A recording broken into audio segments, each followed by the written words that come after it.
Dia bilang, mau nggak saya usirin gitu. Mau lah, kata orang tua gua kan. Ya udah, kata dia, siapin botol 2 biji sama apa gitu gua lupa. Ya buat sesajennya kali ya, buat Oke. ini. Terus disiapin botol 2. Terus dia ritual apalah, kayak baca-baca apa gitu, gua nggak ngerti lah. Oke, sebelumnya kenalin dulu, nama gua Rian Rivaldi, dan ini video pertama gua. Gua mau ceritain pengalaman pribadi gua, cerita di masa lalu. Langsung aja, ini ceritanya. Nah, gua mulai ya ceritanya dari awal. Cerita ini terjadi sekitar beberapa tahun yang lalu lah. Tepatnya gue lupa. Itu sekitar, intinya gue lagi SD, gue kelas 5. Berarti ingatan lu ini juga ya, Lumayan. lumayan. Nah, rumah gue itu sering ada gangguan lah. Gangguan kalau kayak suara-suara gitu, gue sering lah dengar suara apa gitu. Singkat cerita, itu bibi gua ke rumah. Nah, bibi gua kan nikah sama orang Palembang nih, sama orang Palembang. Palembang mana nggak tahu gua ya. Ke Palembang lah, nama Palembang. Palembang. Nah, suaminya kan punya adik. Nah, dia ikut juga ke rumah nih. Oh, Terus dia bilang, ya dia kayak ngeliat rumah, kayak ngeliat atas bawah gitu. oh dia bisa ngeliat yang kayak gitu-gitu. Iya. Terus dia bilang rumah ini banyak banget ya penunggunya, kata dia. Ya gua heran dong, dia tahu begituan kan.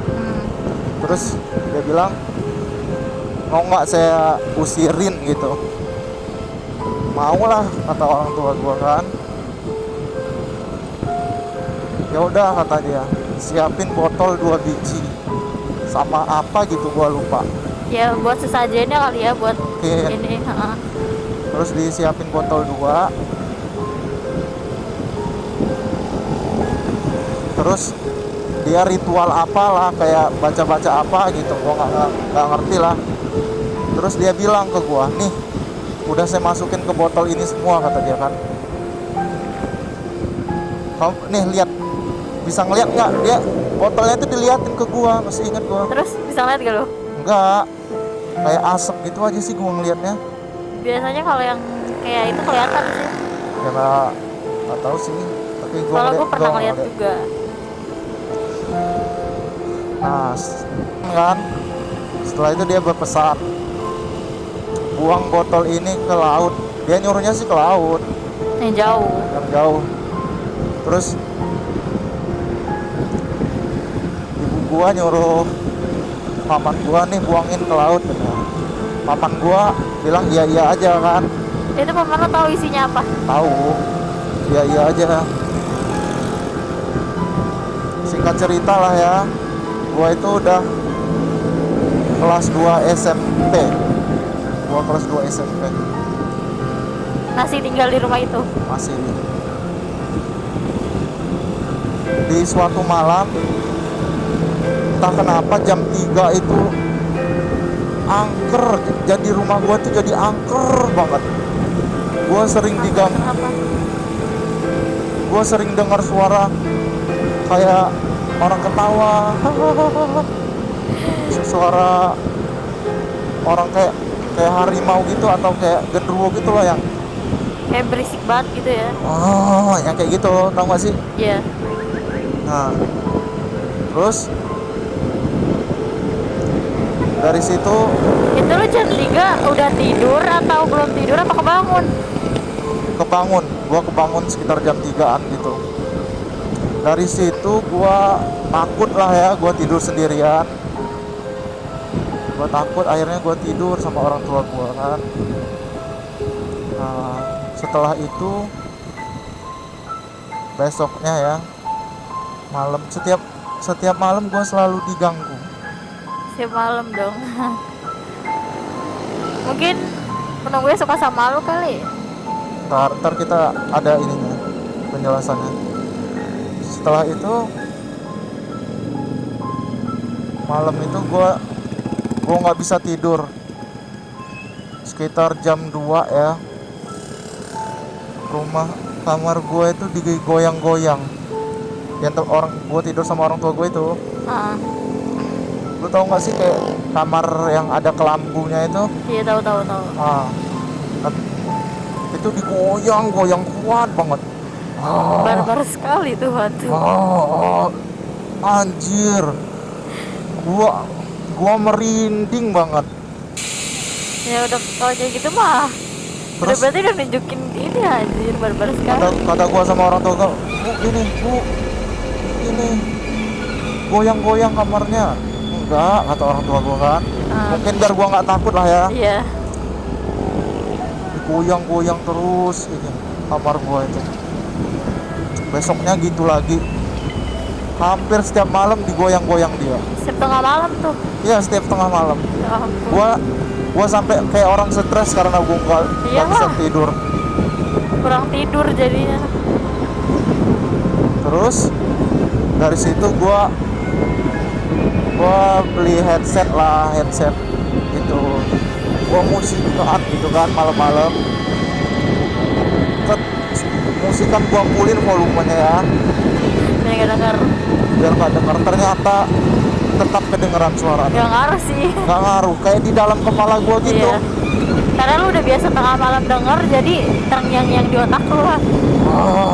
Gua masih ingat benar suara mereka itu. Sampai gua hampir stres lah gua itu dulu itu. Terus dipanggilin lah orang kayak guru ngaji gitu, orang ustadz lah ya. Iya, Ustaz. Kenapa rumah ini jadi mencekam gitu? Ternyata pas diselidikin, ditanya-tanya gitu mungkin ya jinnya sama ustadz itu, mereka dendam karena mereka dikurung di botol itu. Mereka itu lepas gitu. Kok bisa lepas? Nah, pas diselidikin itu, pas diselidikin itu kan kok bisa lepas kan, padahal kan di laut kan buangnya. Terus ditanya ke paman gua itu kemarin yang waktu itu botol itu kamu buang kemana, kata orang tua gua. Ke kali katanya, ke kali. Disuruh buang di laut malah dibuang di kali. Mungkin kan waktu kemarau gitu kan, orang jaring atau apa. Iya, bisa jadi. Dibuka gitu botolnya. Bisa jadi.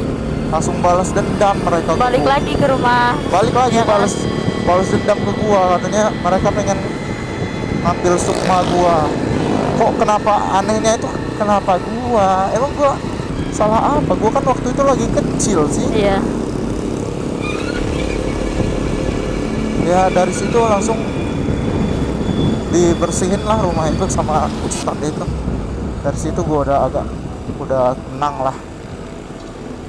Udah sih gitu aja cerita gue yang cerita lama. Kalau dipikir-pikir, kalau itu kejadian nyata serem juga sih ya. Nyata dong itu. Iya, maksudnya kalau orang ngalamin gitu betul kayak gitu, selain elu pasti kayak gue itu udah hampir gila. Gue itu udah hampir gila, bengong di sekolah itu, bengong gue. Kalau malam gue denger motor lewat aja kayak deg deg deg deg. Itu karena mungkin ya kayak dia tuh pasti ngikutin lo terus gitu loh, kemana-mana. Jantung gue deg-degan anjir, serem banget. Gue masih ingat sampai sekarang itu. Lo kemana-mana diikutin ya kan. Iya. Ya udah sih, segitu aja sih cerita gue. Serem sih. Lumayan lah ya. Lumayan lah, serem anjir. Kalau lu punya